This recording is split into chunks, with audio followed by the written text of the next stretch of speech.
یہاں پہ اب آتی ہے بات سورہ کہف کے اوپر. یہودیوں نے آ کے سوال کیا نبی علیہ السلام سے. اب یہ ٹیسٹ کیا کر رہے ہیں؟ یاد رکھیے گا، یہودی اپنے مسیح کا ویٹ کر رہے ہیں. یہ یہودیوں کا حضرت عیسیٰ کے اوپر بھی یہ ٹیسٹ تھا. یہ اپنے مسیح کا کس لیے ویٹ کریں یہ پتہ ہونا چاہیے آپ کو. ان کے مسیح کی نشانی کیا ہے؟ کہ پوری دنیا کے اندر ایک ایک گھر میں اللہ کا پیغام پہنچائے گا، دنیا سے جنگ و جدل ختم کر دے گا. یہ نشانی ہے، یاد رکھیے گا. اور کسی بھی قسم کا کوئی معجزہ نہیں کرے گا. یہ اس کو معجزوں کا محتاج نہیں ہے. ہو گیا تو ٹھیک ہے، معجزوں کا محتاج نہیں. اور جتنے بھی بندوقیں ہیں، جتنی بھی گولیاں ہیں، جتنے ٹینک ہیں، جتنے جو بھی جنگ کا سامان ہے، ان کو ہتھیاروں کو پگھلا کے اس نے حل بنانے اور وہ پروننگ اسپیس بنانے، وہ جو پتے صاف کرتے ہیں، جس سے مطلب زراعت کے سامان بنائے گا. تو کیونکہ جنگ کی ضرورت ختم کر دے گا، لوگوں کو آپس میں بھائی بنا دے گا اور دنیا سے کہانی ختم جنگ اور یہ بدامنی کی. یہ نشانیاں ہیں جو کہ انہوں نے دیکھنی ہے. یہ مقصد ہے جس کی جو کہ مسیح نے پورا کرنا ہے. ان کے وہ کس طریقے سے پورا کرنا ہے یہ یاد رکھیے گا. اب واپس آتی ہے نوح کے اوپر کہانی. اب یہ کہانی بہت ضروری ہے کہ آپ لوگوں کو پتہ ہو کہ نوح علیہ السلام نے جن ڈیمینشنز کے اندر سے سارا کام کیا تھا، یہ توریت نے انجیل کو بتایا ہے. انجیل نے توریت کو نہیں بتایا، یاد رکھیے گا. توریت پہلے آئی ہوئی ہے.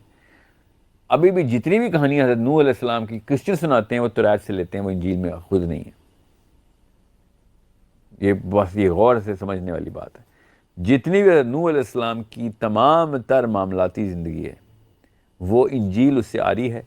انجیل نے بس ایک کام کیا جو توریت نے نہیں کیا، کہ انجیل نے 3 آخری کی کتابیں حضرت عیسیٰ کے بارے میں جو لکھیں اس میں حضرت نوح کو ڈائریکٹ ریفرنس دیتے رہے. ورنہ وہ ریفرنس کہاں سے لے رہے ہیں؟ وہ توریت سے ہی لے رہے ہیں. بس یہ بات آپ کو پتہ ہونا چاہیے. یہودیوں نے آ کے نبی علیہ السلام سے مسیح کا ٹیسٹ لیا کہ یہ ہمارا مسیح ہے کہ نہیں. تو انہوں نے کیا سوال کیے کہ اگر آپ ہمیں یہ بتا سکیں کہ روح کیا ہوتی ہے، ٹھیک ہے، تو ہم آپ کو اپنا نبی مان لیں گے. اگر آپ ہمیں یہ بتائیں کہ اصحاب کہف کا قصہ آپ کو کتنا پتہ ہے، اصحاب کہف کے ساتھ کیا ہوا تھا. یہ یاد رکھیے گا، وہ ٹیکنالوجی ڈھونڈ رہے ہیں. وہ جس ٹیکنالوجی سے انہوں نے پوری دنیا میں جنگ و جدل ختم کرنی ہے. ان کے مسیح نے اس اللہ کا نام ہر گھر میں پہنچانا ہے. ٹھیک ہے، اپنی طرف سے وہ یہ دیکھ کر رہے ہیں. تو اور تیسرا سوال کیا تھا کہ ذوالقرنین کے بارے میں ذرا بتائیں کہ وہ ہوا کیا تھا، کہاں گیا تھا، وہ کیا ٹیکنالوجی ہے. ٹھیک ہے. اب یہ بہت ضروری ہے کہ آپ کو پتہ ہو کہ سورہ کہف کا بیک ڈراپ کیا ہے. یہ ہے اسٹارٹنگ پوائنٹ. ابھی سورہ کہف نہیں نازل ہوئی. ابھی تو پہلی دفعہ یہودیوں نے سوال کیے. ان سوالوں کے جواب میں سورہ کہف نازل ہونی. ٹھیک ہے، غور سے سمجھیں اس بات کو کہ سورہ کہف کتنی بڑی چیز ہے. اب آتے ہیں، 1 سیکنڈ کے لیے پاز کرتے ہیں اس کہانی کو یہاں پہ اور چلتے ہیں سورہ کہف کی اوور آل قرآن پاک کے اندر پلیسمنٹ کو اور اس کے اوپر حدیثوں کو. نبی علیہ السلام نے ارشاد فرمایا کہ سورہ کہف جس طریقے سے نازل ہوئی ہے اس طریقے سے جو پڑھے گا دجال سے بچ جائے گا. جس طریقے کا مطلب ہے جس تجوید میں، جس سیکوینس میں، اور جا کے صحیح طریقے سے پڑھے. جس طریقے سے نازل ہوئی کا مطلب یہ ہے کہ جیسے میں تمہیں سناتا ہوں، نبی علیہ السلام صحابہ کو ویسے ہی کوئی پڑھے گا. تو سمجھ رہے ہیں؟ پھر پہلے 10 آیتیں جو پڑھے گا دجال سے محفوظ رہے گا. آخری 10 آیتیں جو پڑھے گا وہ دجال سے محفوظ رہے گا. یہ 3 الگ الگ حدیثیں. نبی السلام نے حضرت زینب سے ارشاد فرمایا ایک دفعہ کہ زینب میں تمہیں ان 3 صورتوں کا بتاؤں، میں مفہوم بتا رہا ہوں کہ جو گروپ، کیونکہ صورتوں کے نا کلسٹرز اور کانسٹلیشنز ہیں قرآن پاک کے اندر. نبی اسلام نے اس کانسٹلیشن کو کہا کہ یہ عظیم ترین کانسٹلیشن ہے. کیا؟ سورہ بنی اسرائیل، سورہ کہف اور سورہ مریم. سورت نمبر 17، سورت نمبر 18، سورت نمبر 19. یہ تینوں اکٹھی اللہ نے کی ہیں. سوچیں یہ کیا نمبر ہے؟ 17، 18، 19. سورہ بنی اسرائیل، سورہ اسراء، سورہ کہف اور سورہ مریم. پھر دوبارہ بتاتا ہوں، نام بدل کے بتاتا ہوں. اہل یہود کی صورت سورہ بنی اسرائیل، سورہ کہف، اور کرسچنز کی صورت سورہ مریم. ٹھیک ہے، بہت اطمینان سے سمجھیں اس بات کو کہ یہ سورہ کہف کی پلیسمنٹ کدھر کی گئی ہے. ایک طرف اہل یہود کا پورا منبع اور ایک طرف اہل نصارہ کا پورا منبع، پورا لیکچر، اور دا سینٹر میں سورہ کہف. اور سورہ کہف کا پہلا رکوع کس کے لیے ہے؟ کرسچنس کے لیے. ٹھیک ہے، باقی کے جتنے بھی سوال ہیں وہ سارے کے سارے یہود نے پوچھے ہوئے، ان کے جوابات ہیں. اچھا، آپ کی گفتگو میں بار بار ایک اصطلاح سننے میں آئی ہے کہ آپ لفظ پورٹل یوز کرتے ہیں. تو مثلا ٹائم اینڈ اسپیس آپس میں مثلا انٹریکشن ہوتے ہیں ایک انداز سے، جس میں تو اس کی تھوڑی وضاحت کر دیں. مثلا آپ کا تصور پورٹل کیا ہے مثلا، اور اس میں یہ موجودہ حالات کو سمجھنے میں کس طرح کارآمد ہے؟ موجودہ حالات کو تو چلیں ہم سمجھتے رہیں گے، مگر اینڈ آف ٹائم سے کیا تعلق ہے اس کا، اور اس وقت کیا حالات ہوں گے. دیکھیں، انتہا سے پہلے نا ابتدا کے اوپر ذرا سے زیادہ فوکس کر لیتے ہیں تاکہ سب کے کانسیپٹس کلیئر ہو جائیں. آدم علیہ السلام کی کہانی احادیث میں اینڈ آف ٹائمز کی طرف بھی اشارہ کرتی ہے. یاجوج ماجوج کو آدم کی ڈائریکٹ اولاد حدیث میں ہی کہا گیا ہے. اور یہ بہت غور سے سمجھ لیں کہ سورۃ طلاق کی آخری آیت کے بعد تو یہ کثرت بالکل ہی ختم ہو گئی کہ خالی اسی کرے کے اوپر ہی سارا نظام چل رہا ہے جو چل رہا ہے. کہیں اور بھی یہ سارا کا سارا معاملہ ہے. جو ارض کا لفظ ہے قرآن پاک میں، وہ ان تمام تر ٹیرسٹرل پلینز کے لیے، ان سیاروں کے لیے، یہ جو کائنات کے الگ الگ سولر سسٹمز میں الگ الگ طریقے سے، ہمارے اپنے سولر سسٹم میں خالی ہمارا اپنا سیارہ تو نہیں ہے نا، تو باقی کے سارے سیارے بھی ارضی کہلائیں گے. سو یہ بہت ضروری ہے کہ آپ کو پتہ ہو کہ یہ جہان کا کانسیپٹ ہے، ان سماوات کا کانسیپٹ ہے. کتنے جہان ہیں، کتنے سماوات ہیں، یہ اللہ تعالیٰ نے بتایا. سورۃ طلاق میں یہ بھی بتا دیا کہ سماوات تو کئی جگہوں میں بتایا تھا اللہ تعالیٰ نے، مگر یہاں پہ آ کے اللہ تعالیٰ نے کہا کہ جتنے سماوات ہیں اتنی ہی ارض ہے. اسی کی مثال کے اوپر ہم نے دنیایں بھی بنائی ہیں، سیارے بھی بنائے ہیں. اس کا کیا تعلق ہے آدم کی کہانی سے کہ آدم کو تمام ارض کے اوپر خلافت دی گئی، صرف ہمارے کرے کے اوپر نہیں. اب ارض اگر ہر جگہ پہ ہے تو پھر ہر جگہ پہ خلافت اللہ تعالیٰ نے تو خالی تخصیص کے ساتھ اس کرے کا نہیں کہا. اس کرے کو تو اللہ تعالیٰ دنیا کہتے ہیں. تو میں آپ کو نا ایک طریقے سے بتاتا ہوں، جس طرح سورہ واقعہ میں اللہ تعالیٰ نے بتایا نا، یہ میں آپ کو ڈائیگرام بنا کے بتاتا ہوں اسپیس ٹائم کیا ہے. جو ہماری اسپیس ٹائم ہے نا، وہ یہ کوئی ایک سیلیسچل باڈی ہوتی ہے، کوئی بھی ایک سیارہ ہے، ستارہ ہے. ٹھیک ہے، اب اس کو ایک سیکنڈ کے لیے ستارہ ہی سمجھیں کیونکہ میں سورہ واقعہ پہ آنے لگا ہوں جہاں پہ اللہ تعالیٰ نے پوری کی پوری نشانیاں میں بتا دی ہے. جب ایک ستارہ یا کوئی بھی ایک سیلیسچل باڈی اسپیس ٹائم کے اوپر، یہ اسپیس ٹائم ہے،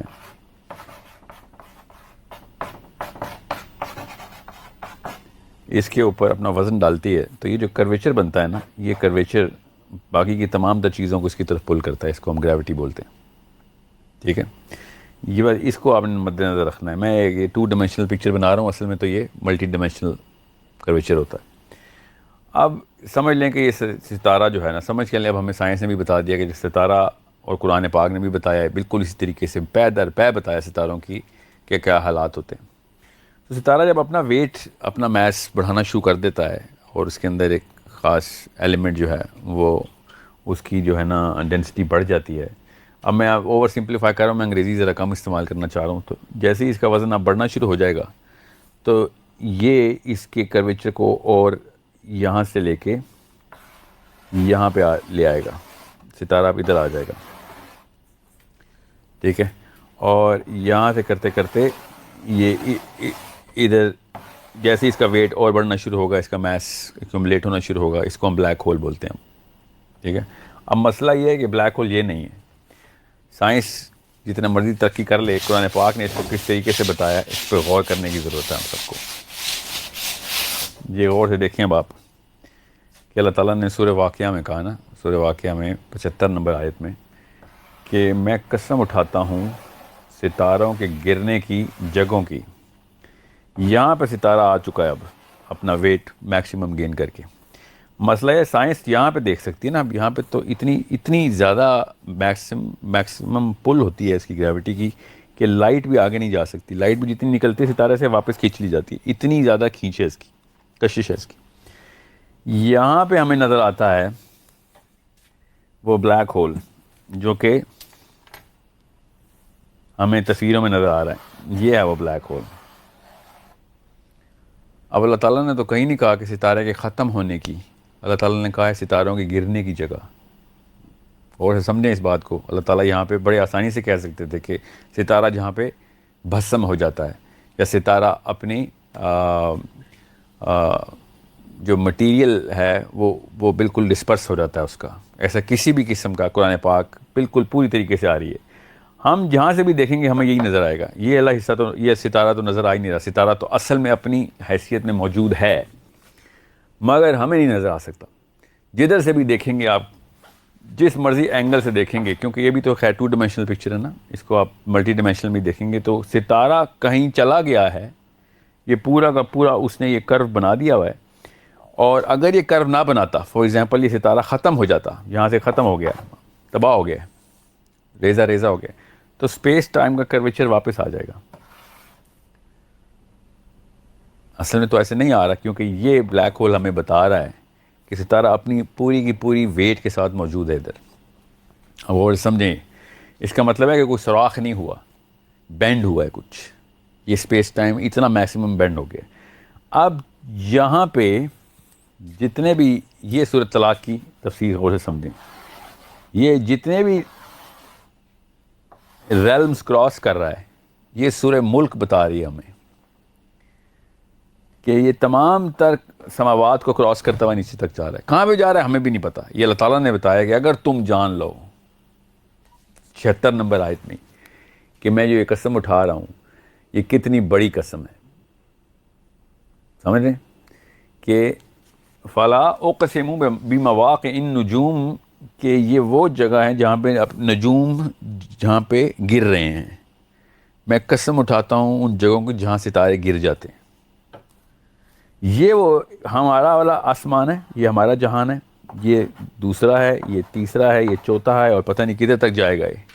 اب یہ جتنے بھی جہان یہاں سے راستے کھل رہے ہیں ادھر آنے کے,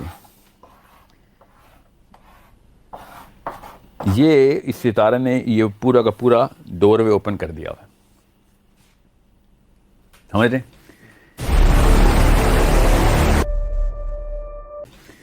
یہ اسپیس ٹائم کے تھرو ایک سٹار کی ٹریجیکٹری جو اپنے حجم کو کی پیک پہ پہنچ جاتا ہے, اس کو میگنیٹار بولیں یا جو بھی بولیں اس وقت, جو اپنی کشش کی پیک پہ آتا ہے اور ہر چیز سک ان کر لیتا ہے. ٹھیک ہے, اب یہ اصل میں بھی یہ ریوالو کر رہا ہے, کسی نہ کسی جگہ پہ گھوم رہا ہے. اب وہ کدھر کس ڈائمینشن میں گھوم رہا ہے یہ ہمیں نہیں پتا, کیونکہ ہمیں تو جو ہمارے پاس کیپیبلٹی نہیں ہے, ہمیں جب بھی دیکھیں گے تو ہمیں یہ نظر آئے گا, جس کو آپ تصویروں میں پکچرز میں بلیک ہول نہیں دیکھتے. وہ جو بلیک ہول کی تصویر کو نظر آتی ہے نا, یہ والی جو آنکھ سی بنی ہوتی ہے, وہ ہمیں بس یہ اوپر سے یہ نظر آ رہا ہے. بس ہمیں تو یہ پتہ ہی نہیں چل رہا ستارہ کدھر گیا ہے اور کن آسمانوں کو, کن سماوات کو کراس کر کے نیچے تک لٹک گیا ہے. ٹھیک ہے, سو اللہ تعالیٰ جب سورہ واقعہ میں کہتے ہیں نا کہ اگر تم جان لو, تو یہ نہیں کہتے کہ تم جان نہیں سکتے, کیونکہ اللہ تعالیٰ نے کئی جگہوں پہ کہا ہے کہ یہ تمہارے بس کی بات ہے, تم نہیں جان سکتے. ہم نے کام ہی بتایا روح کے بارے میں, اسی موضوع کے اندر اللہ تعالیٰ نے کیا جواب دیا یہودیوں کو کہ یہ تم سے روح کے بارے میں پوچھتے ہیں. سورہ بنی اسرائیل میں, سورہ کاف سے ایک سورت پیچھے پہلا سوال تو یہ تھا. تو اللہ تعالیٰ نے کیا جواب دیا کہ یہ تم سے روح کے بارے میں سوال کریں, ان کو کہہ دو کہ روح اللہ ہی کا امر ہے, اور اس کے بارے میں کام ہی بتایا میں نے. اس کا یہ مطلب نہیں ہے کہ اگر تم جان لو تو یہ بہت بڑی چیز نہیں. یہ اللہ تعالیٰ نے یہاں پہ تخصیص بتائی ہے کہ بس یہاں پہ میں تمہاری علم کی یہاں پہ میں نے ایک کیپ لگا دی ہوئی ہے, اس کے اوپر نہیں جاؤ گے, یہ میں نے بتانا ہی نہیں. مگر ستاروں کے اوپر اللہ تعالیٰ نے یہ نہیں کہا کہ یہ میں بتاؤں گا نہیں. اللہ تعالیٰ نے کہا ہے کہ لو کا سیکھا گیا, اگر تم جان لو تو یہ بہت ہی بڑی قسم ہے. اس کا مطلب ہے کہ دیر از اے چانس کہ ہم یہ جان سکتے ہیں, یا جان چکے تھے کسی ٹائم پہ, یا پھر جان لیں گے کبھی.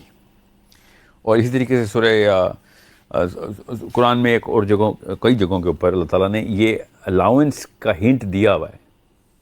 سورہ غافر آئی تھنک, جس میں اللہ تعالیٰ نے کہا نا کہ اگر تمہارے اندر طاقت ہے تو قوت لگاؤ, اوپر آ کے دیکھ لو, اوپر آسمانوں میں آ کے دیکھ لو. پہلے آسمان نہیں, دوسرے میں آؤ, تیسرے میں آؤ, چوتھے میں آ کے دیکھ لو, تمہیں پتہ چل جائے گا سلطانی کس کی ہے, کون ہے اصل میں کرتا دھرتا پوری کائنات کا. تو اس کا مطلب یہ ہے کہ یہاں پہ بھی الاؤنس اللہ تعالیٰ دے رہے ہیں کہ آ سکتے ہو تو آ کے دیکھ لو, تو تمہیں پتہ چل جائے گا کہ سلطانی کس کی ہے.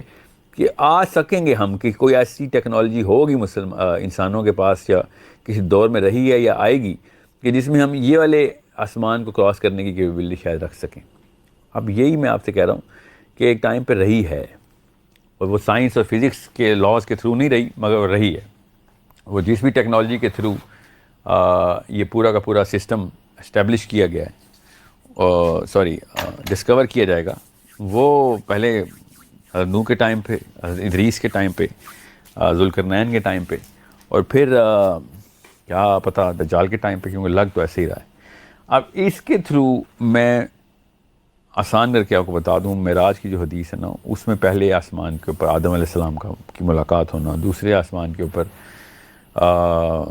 باقی کے تمام انبیاء کی اپنی اپنی لسٹ ہے, چوتھے آسمان کے اوپر حضرت ادریس کے ساتھ ملاقات, چھٹے آسمان کے اوپر موسیٰ, ساتویں آسمان کے اوپر ابراہیم علیہ السلام. یہ سارے کے سارے نبی علیہ السلام سے ملاقات کر رہے ہیں, بات چیت ہو رہی ہے, یہ کہیں نہ کہیں پہ تو موجود ہیں. تو سورۃ طلاق پوری طریقے سے اسٹیبلش ہو جاتی ہے کہ ہر جگہ کے اوپر اسی کائنات کے اندر الگ الگ سماوات میں یہ تمام لائف ایگزسٹ کر رہی ہے. اب آتے ہیں حضرت آدم علیہ السلام کے اوپر. کیوں ہم نے بات کی کہ حضرت آدم علیہ السلام کے اوپر طبرانی کی حدیث ہے کہ حضرت آدم سا ویٹ ڈریم, اور ان کا سیمن مٹی پہ گرا, جس بھی ارض پہ اس وقت وہ موجود تھے, کیونکہ اس مٹی میں کیپیبلٹی ایسی تھی کہ اس مٹی میں جیسے حضرت آدم کا سیمن گرا ہے, وہاں سے یاجوج ماجوج پیدا ہونا شروع ہو گئے. وہ مٹی کے اندر کیپیبلٹی تھی to produce, all it needed was the semen, اور یاجوج ماجوج وہاں سے ایسے پیدا ہوئے. اب جتنے بھی لٹریچر مسلمانوں کا آپ اٹھا کے دیکھیں گے, سب کے سب اس وقت کی اسکالرشپ یہ کہہ رہی ہے کہ حضرت نوح علیہ السلام کی اولاد میں سے ہیں یاجوج ماجوج. حالانکہ حدیث ایسی نہیں ہے. حدیث یہ ہے کہ یاجوج ماجوج حضرت آدم کی اولاد میں سے. اب عام دماغ بھی یہ کہے گا کہ آدم علیہ السلام تو دنیا میں آئے ہیں, ہوا آدم علیہ السلام کے یہاں پہ ساری کی ساری اولاد, جتنی بھی اولاد رہی ہے یہاں پہ رہی ہے. تو ساحل میاں آپ کہاں سے کسی اور ڈیمنشن سے لے کے آ جاتے ہیں یاجوج ماجوج, کیونکہ ہے تو آدم کی اولاد ہی. تو ہاں آدم ہی کی اولاد ہیں. تو حدیث نے ہمیں بتایا ہے کہ اسی لیے میں نے آپ سے پوچھا تھا نا کہ آدم علیہ السلام کو آپ کے دماغ میں کیا تصویر بنتی ہے کہ آدم علیہ السلام جنت سے نیچے کیوں آئے, کیسے آئے, کیسے, کس. تو ہمیں تو پتہ ہے آپ کے راستے تو ہیں, کیسے استعمال کرنے ہیں یہ تو ہمیں نہیں پتہ, مگر ہیں تو صحیح. فزکس کے تھرو استعمال ہو سکتے ہیں تو نہیں, ابھی تک کی فزکس کو تو نہیں پتہ کہ راستے کیسے استعمال کرنے ہیں. ٹھیک ہے. اب رہی بات یاجوج ماجوج کی کنجی کہاں سے کھلے گی, حضرت آدم کی سٹوری میں سے اتنی تو ہمیں چابی مل رہی ہے.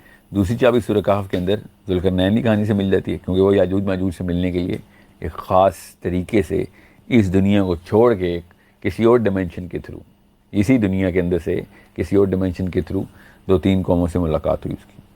تیسری قوم یاجوج ماجوج کی تھی. پہلی قوم جو تھی اس نے کوئی اور ڈیمانڈ کی تھی, دوسری قوم نے یہی ڈیمانڈ کی تھی کہ ہمیں یاجوج ماجوج جو آگے قتل کر رہے ہیں. تو وہ کہاں گئے تھے ذوالقرنین.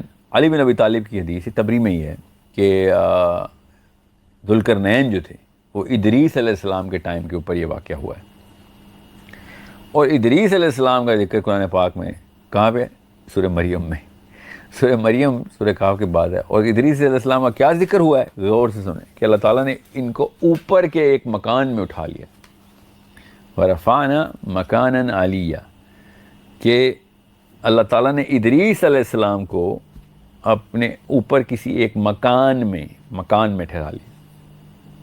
ٹھیک. اب ایک باقی کی حدیث کے تھرو پر چلتا ہے کہ حضرت ادریس کا وصال اور انتقال بھی ادھر ہی چوتھے آسمان پہ ہی ہوا, جدھر بھی اٹھایا تھا ادھر ہی ہوا, مگر دنیا میں نہیں ہوا. اب تو یہ تو قرآن پاک کے اوپر ایمان لانے کی بات ہوگی نا, یہ کوئی میری کوئی تھیوری تو نہیں کہ ادریس کو اللہ تعالیٰ نے اوپر کے مکان میں اٹھایا. اس کا کوئی اور ترجمہ کر کے دکھا دیں. تو پھر کیا کرتا ہے عام دماغ یہ کرتا ہے کہ اللہ تعالیٰ نے ان کا درجہ بڑھا دیا. اب مکان یہ 2 الگ الگ مطالب ہیں. مکان کا مطلب درجہ نہیں ہو سکتا. مقام کا مطلب پھر ہم کھینچ تان کے تعویلات میں درجہ لے لیں کہ جی ان کو اعلیٰ مقام حاصل ہے, کہ ایک بندے کو ایک خاص گروہ کے اندر ایک اعلیٰ مقام حاصل ہے, درجہ حاصل ہو سکتا ہے. مکان کا لیکن درجے کا مطلب نہیں ہو سکتا. نہ ہی اللہ تعالیٰ نے لیا ہے, نہ ہی صحابہ لیتے تھے. اور یہی سے علی بن ابی طالب نے یہ بہت کلیئر تفصیل ہمیں بتائی ہے کہ یہ اس وقت معاملات ہی ایسے تھے. اس وقت معاملات کیا ایسے تھے اس کی تفصیل کسی اور دن کسی اور پروگرام میں کریں گے. مگر ادریس علیہ السلام کا بھی انٹر گلیکٹک ٹریجیکٹری کا ثبوت ہمارے پاس اسلامک لٹریچر میں وافر ہے.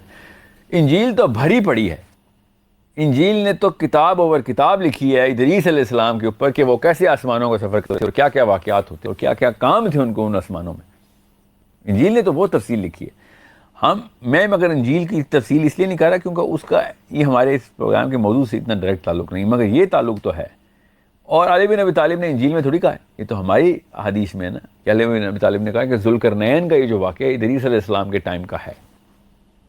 وہ کسی وجہ سے انہوں نے ادریس علیہ السلام کے ٹائم کا کہا کہ اس وقت یہ معاملات جو تھے نا یہ اللہ تعالیٰ نے کھول رکھے ہوئے تھے انسانوں کے لیے, جو جس چیز کو اجازت تھی اللہ کی طرف سے. تو ذوالقرنین کو تو تھی, اللہ تعالیٰ نے سورہ کہف میں ہی بتایا کہ ہم نے اس کو سببہ عطا کی. اب سببہ کیا ہے وہ صحابہ نے ہی بتا دیا, ہمیں تابعین نے بتا دیا کہ سببہ ان راستوں کو کہتے ہیں کہ جو اوپر کے آسمانوں کی طرف ایکسیس دیتے ہیں آپ کو. تو سورہ کہف کے اوپر یہ بہت آسانی سے آپ کو پتہ ہونا چاہیے کہ اتنے صریحاً الفاظ میں اللہ تعالیٰ نے کہا کہ ہم نے اس کو دنیا میں جو ہے نا طاقت عطا کی, حکمرانی دے دی, اور ہم نے اس کو سببہ بھی عطا کر دی. اس کا مطلب ہے دنیا میں کوئی معاملہ نہیں ہے سببہ کا. سببہ ان راستوں کو کہتے ہیں جو اوپر کی طرف جاتے ہیں. اور یہ حضرت زید بن اسلم ڈائریکٹ راوی ہیں اس کے, جو تابعی ہیں, کہ انہوں نے خود لکھ دیا کہ صحابہ جب بھی سببہ کا لفظ لکھتے تھے اور پڑھتے تھے اس کا مطلب آسمان میں جانے والے راستے ہیں. قرآن پاک میں یہ کئی جگہوں پہ استعمال ہوا ہے یہ لفظ اپنے مصدر کے ساتھ, اور تمام جگہوں کے اوپر آسمان میں جانے والے راستے ہی بتایا اللہ تعالیٰ نے, سوائے سورہ کہف میں علماء کرام نے اس کا مطلب دنیا میں طاقت کو کہہ دیا کہ دنیا میں کوئی بھی طاقت اس کو سببہ بولتے. حالانکہ سورہ کہف جب کہتی ہے کہ ہم نے دنیا میں اس کو طاقت دی اور سببہ عطا کی, ٹھیک ہے, تو اس کا مطلب ہے دنیا میں طاقت الگ چیز, الگ گفٹ ہے, اور سبب الگ گفٹ ہے. اور اس کا ثبوت کیا ہے؟ اگلی آیت میں اللہ تعالیٰ نے کہہ دیا کہ یہ پھر اس سببہ کے اوپر چل پڑا. فاتبہ سببہ کا مطلب ہے کہ اب میں اس راستے پہ چل پڑا, اس مطلب لٹرلی اس سڑک پہ چل پڑا. یہ آیت ساتھ ہی اس آیت کے ساتھ منسلک آیت, تو اس کا یہ مطلب ہے کہ وہ طاقت کا معاملہ نہیں کرنا ادھر, یہ ان راستوں کا ہی معاملہ ہے. تو یہ طاقت ہی پھر علی بن ابی طالب نے ہی یہ حدیث رقم کروائی کہ ذوالقرنین کو اللہ تعالیٰ نے آسمان میں بادلوں کے اوپر چلنے کی طاقت بتا دی گئی تھی, ٹھیک ہے. اور پھر جو کعب الاحبار ہیں جو تابعی ہیں, وہ انہوں نے ذوالقرنین کے بارے میں یہ بتایا کہ ذوالقرنین جب نکلا تھا تو ثریا ستارے پہ گیا تھا اپنے لشکر کے ساتھ. ثریا ستارے پہ, وہاں پہ ان کے لشکر نے گھوڑے باندھے تھے جا کے. تو یہ تو سوائے اس سینس کے کہ جو سینس اب کہیں جا کے ہمارے ذہنوں میں آتی ہے, تب کہیں جا کے ہمیں پتہ چلتا ہے کہ یہ کہانی تو کہیں اور چل رہی ہے, کسی اور ڈیمنشن کے اندر. میں یہ نہیں کہہ رہا ہوں کہ یہاں پہ پورٹل کھلے اور مریخ پہ پہنچ جائیں یا پھر کسی اور آسمان میں پہنچ جائیں. کیا پتہ ادھر ہی یہ راستہ ہو, دنیا میں ہی یہ راستے ہوں, اور دنیا میں ہی آپ یہ سارے معاملات کریں, مگر اس ڈیمنشن میں نہ کریں. اس کا مثال کیا ہے؟ جیسے جن اسی دنیا میں رہتے ہیں ہمارے ساتھ, مگر ان کی ڈیمنشن کوئی اور ہوتی ہے. اور قرآن پاک نے ڈیمنشن ہی کا لفظ بولا کہ یہ تمہیں اس جگہ سے دیکھتے ہیں جس جگہ سے تم ان کو نہیں دیکھ سکتے. تو جن کے موقع پہ ہم جب ڈیمنشن کی بات اور پورٹل کی بات سمجھ لیتے ہیں, تو باقی کے معاملات کے اوپر ہمیں کیوں نعوذ باللہ یہ ایک رعایت مل رہی ہے کہ نہیں یہاں پہ نہیں کر سکتے, کیونکہ یہ ہمارے ذہنوں کو سمجھ نہیں آتی.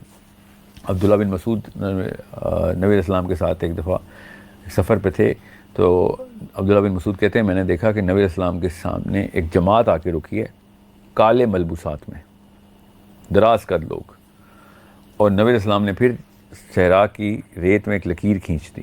اور عبداللہ بن مسعود کہتے ہیں مجھے کہا ہے کہ عبداللہ بن مسعود تم دیکھو گے ابھی میں ان کے ساتھ چلتا چلتا غائب ہو جاؤں گا, تم میرے پیچھے نہ آنا, اگر تم میرے پیچھے آ گئے تو قیامت تک مجھے ڈھونڈتے رہو گے, ہم ایک دوسرے کو نہیں مل سکیں گے. میں تمہیں نہیں ملوں گا پھر, کیونکہ تمہیں نہیں راستے پتہ ادھر کے, تم گم ہو جاؤ گے اور پھر میں تمہیں نہیں ملوں گا. اس لکیر کو کراس مت کرنا. عبداللہ بن مسعود نے خود کہا کہ وہ جنوں کی جماعت تھی جو کہ نبی علیہ السلام نے پھر ڈائریکٹ دعویٰ کی, ان کے ساتھ دعوت دی, اور وہ مطلب فزیکل واقعہ ہے, کوئی خواب کا واقعہ تو ہے نہیں. سو یہ سب کے سب معاملات ہمیں پتہ ہیں. ہمیں کوئی پڑھنے والا بندہ ہو تو پڑھے تو یہ سب کڑیاں خود ہی جڑ جاتی. سو جب ہمیں پتہ ہے اس کائنات کو, سماوات کو چھوڑیں, اس کرے کے اندر بھی اسپیس ٹائم کس طریقے سے اپنی ڈیمنشنز کو چینج کرتا ہے اور ہمیں کھڑکیاں اور دروازے کھول کے دیتا ہے, اور یہی سورہ نبا پہ اللہ تعالیٰ نے کہا کہ قیامت جب آنے والی ہوگی، جب قیامت کی گھڑی جب آ رہی ہوگی یا آ چکی ہوگی، تو آسمان کو تم دیکھو گے تو آسمان میں دروازے ہی دروازے نظر آئیں گے. آسمان لٹرلی دروازے کا لفظ ہے، ابوابا، کہ آسمان دروازے دروازے ہو جائے گا.